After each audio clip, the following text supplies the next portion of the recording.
everyone, good morning. Sayo pa ko ni ato na ko sa muma. So makita ninyo ang kanindot sa view. Kinaadyo ko sa ibabaw. So diha sa ubos makita ninyo ang mga lubi, saging. And so far diara dapita diha jud ko magtayo og toaster nga payag. Og matuman pod pero wish na ko toaster na payag kay para makita gid ninyo ang kanindot sa view paingan sa babaw.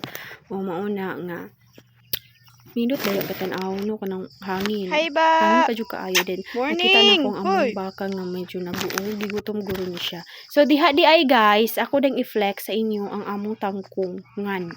So dira dapita tangkong pud na dapita na limpyo. Kana kay syempre kanang kuan pa na gisilingan pa na dapita. Then nagsugod na ko panguha og tangkong kana siya kay manguha jud ko para ipakaon sa amo ang baka. Ang kana kay udlot na akong gipanguha kay para among isud-an sa balay para pang paniudto. Kay lami jud kay kaon og adobong tangkong ay mo kog nangala. Lami jud kay gidaghan gid ako nagkuha gisulit jud ako anon magkuan jud ko para mabusog ko sa akong para mabusog jud ko sa akong paniudto. Muna dahil panguha na akong udlot green kay rich in vitamins ra baya ning kuan kaning tangkong mo nang daghan jud kay akong gikuha kay dugay-dugay na po ko kakaon og kanang tangkong uy nga adobong tangkong gid ay patag baboy ka og tangkong adobong tangkong giluto gina siya.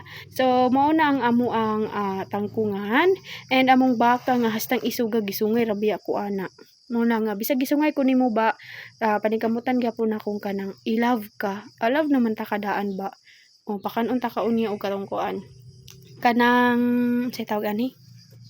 Kaning pasaw. Gitabangan din ako kung papa kay panglimpyo sa mga kanang tangkungan aron mulabong pa jud ang tangkong. Mo man ginapakaon namo sa mga baka. Mo na nagsugod nagtadtad si papa sa tangkong nga akong gikuha kaganina. Amo nang ipakaon sa amo ang baka. Gi-check sa gid na kung akong nawong kung okay pa ba ko or na haggard na ba ko. Pero feel na ko okay pa man ang buhok ray na haggard. So mao na amo nang gipakaon ang kaning bakang hastang isuga ning nigruhan ni dak. Gisungay ko anak niya ba. Pero okay ra. Pero kusog ba siya mukaon lami kay siya tanawon ay. Si negro kusog kay mukaon gigutom gid ay siya. So mao pa ning isa nga kanang wala nalipay sa akong pag-abot, marag nagpida siya. Feel na ko busog na siguro siya. So mo na nga among lubi. Naibutong gamay ug ang saging namunga sad. Grasya sa Ginoo, salamat.